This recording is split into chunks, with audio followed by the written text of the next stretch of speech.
warrior agent of the universe. I thought that it was time I introduced you to chakras. At a simple level, of course, as one could write an entire book on the subject, and rightly so, as they are the internal engines that drive us and in many ways define us. So what are the elusive chakras, the energy centers? The word chakra literally means wheel in Sanskrit and symbolizes the flow of energy in our body. Although there are thousands of energy channels in our body, known as nadis or neurons, there are 7 centers where there are large numbers of nerves, nadis, congregate. Each chakra is like a world unto itself, with its own brain, functioning systems, and influencers to the overall functioning of our body and mind. I imagine them to be places of large concerts, where when they are open, are filled with vibrant, happy, dancing nadis celebrating life, and when they are closed, resemble a graveyard. All 7 chakras are housed along the main energy channel that runs from the base of our spine up to the crown of our head. In yoga, we call this energy channel Sushama. And when this channel is completely open, we are able to connect with all the alternate realms or realities that define the universe. When these wheels are blocked, out of sync, and moving sluggishly, they can negatively impact our physical, mental, and spiritual health. Not surprisingly, each of the chakras are also associated with a particular body part and its proper functioning. At the bottom of the ladder, the top being the crown of our head, there is the root chakra, Muladhara. The root chakra is the first chakra of the body and is located at the base of the spine. Its role is to ground and connect us with the energy of the earth. It is connected to the health of our sexual organs, our kidney, and our spine, and is responsible for our sense of security and stability. When this chakra is blocked and vibrating like a snail, you find yourself stuck in your head and are predisposed to excessive behaviors and greed. Connected strongly to our mammalian instinctual brain, we engage in behaviors that guide us to look outside of us to attain security. Money, marriage, material accumulation are some of the things that we grasp for in the hopes that we will feel secure. And yet, no matter what we do, security eludes us. Because all those things are uncontrollable and transient, and therefore cannot give us security. Because let's face it, only we can do that. As above this is our sacral chakra. The sacral chakra is known as Swadhisthana. The sacral, also known as our sexual chakra, is located right below the belly button, 3 inches below the navel to be precise. This chakra is associated with our lymphatic system, our immune system, and is responsible for the undistributed flow of emotions and their various expressions, as well as getting us in touch with our sexual and creative energy.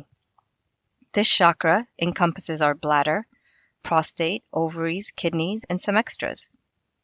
When imbalanced, there is disharmony in our sexual relations. I can attest to that. A decline in sexual desire. I can't attest to that. And our creativity and joy for life is submerged in feelings of numbness. Also attached strongly to our mammalian brain, we actively seek sex to make us feel better, to validate our sense of self, to be the thermometer that measures our sexuality. Tied to our first chakra, we also look to sex as a tool to gain security in our relationships. When in balance, we learn not to throw sex around like a boomerang, but instead to keep that energy within us, to power our shift to a higher frequency, to engage in healthy, intimate sex that does not diminish us. In yoga, we learn that the reason we humans are so addicted to sex is because when we orgasm, we are momentarily given a glimpse of that feeling we gain when that connection to the universe is made, elation. And yet, it is fleeting and devoid of knowledge. So we can chase orgasms all we want, but in the end, that feeling of elation will disappear. Unlike reaching that mental, physical, and spiritual state when elation is our constant companion. As you become more connected to your body, sex is no longer about the orgasm. It is about a full-body, energetic, sensual connection to a person. It is about the journey. In some cases, the orgasm is withheld and all that energy that is generated in opening each other's bodies is withheld and shifted inwards and upwards to increase our vibration. I find it very funny how we humans tend to chase the orgasms like we live life, always seeking the destination rather than enjoying the journey. Next, there is the solar plexus chakra, Manipura, which is located behind the navel region just below the rib cage. It is associated with self-confidence and esteem, self-discipline, meaning we feel we have control over our lives, and wisdom. This chakra is also responsible for the gut feeling. It dominates the organs in our solar plexus area, especially our gut, and influences our metabolism. When out of balance, our self-esteem is low, we are quick to rise to anger, and we feel a loss of control over our lives.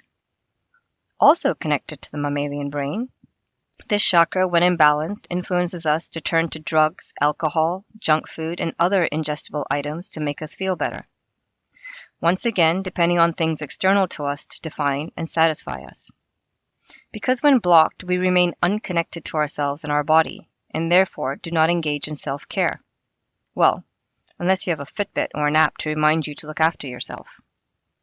The next one is my favorite chakra, the heart chakra, Anahata. With this chakra, we begin to move away from our mammalian brain, which is guided by instinct to survive, to our introspective brain located in our frontal cortex.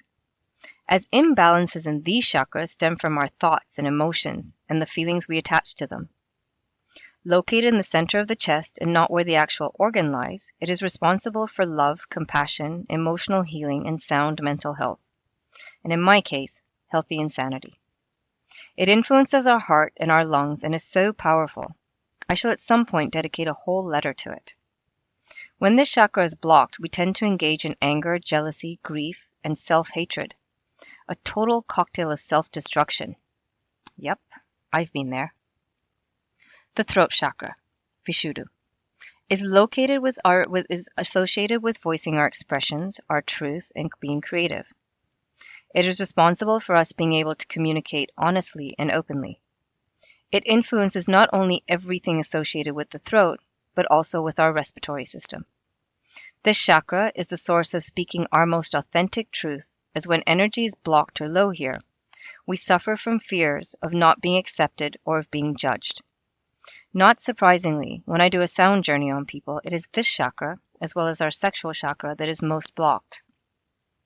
Then there's my equally favorite chakra, the third eye, Ajna. The sixth chakra is the third eye, which loosely translates to beyond wisdom, and its mantra is Om. This chakra is responsible for garnering information about ourselves beyond the materialistic world. It is the home of our intuition, clairvoyance, and our imagination, and is located between our eyebrows, deep in our head, which is also the site of our pineal gland. When there is a blockage at this level, there can be a tendency to be over-involved in fantasy or imagination. We have a terrible habit of creating relationships and corresponding expectations in our head through fantasizing. I believe that the blockage in this chakra may contribute to the development of stalkers. The last chakra is the crown chakra, Sahasrara. The seventh chakra is known to be responsible for its direct connection with the universe, the all, the conscious energy, as well as connecting us to our life's purpose. This chakra is located on the top of our head and is associated with the Buddhist concept of achieving nirvana. It is connected with our spinal cord and brainstem. When this area has a block, isolation or emotional distress can occur. This may present itself as an inability to set or follow through on goals or an overall lack of direction and feeling of disconnection. Through yoga, we seek to open all these chakras, to bring our entire being into balance. As once all these chakras are open and spinning, you will begin to exist as one large, bright, disco-playing Ferris wheel, where magic is no longer the exception, but the norm. One of these days, I hope to have the pleasure of sounding you, so that I may listen, shift, and open up your chakras. Because really, who doesn't want disco in their bodies? Love, the Enchanted Yogi.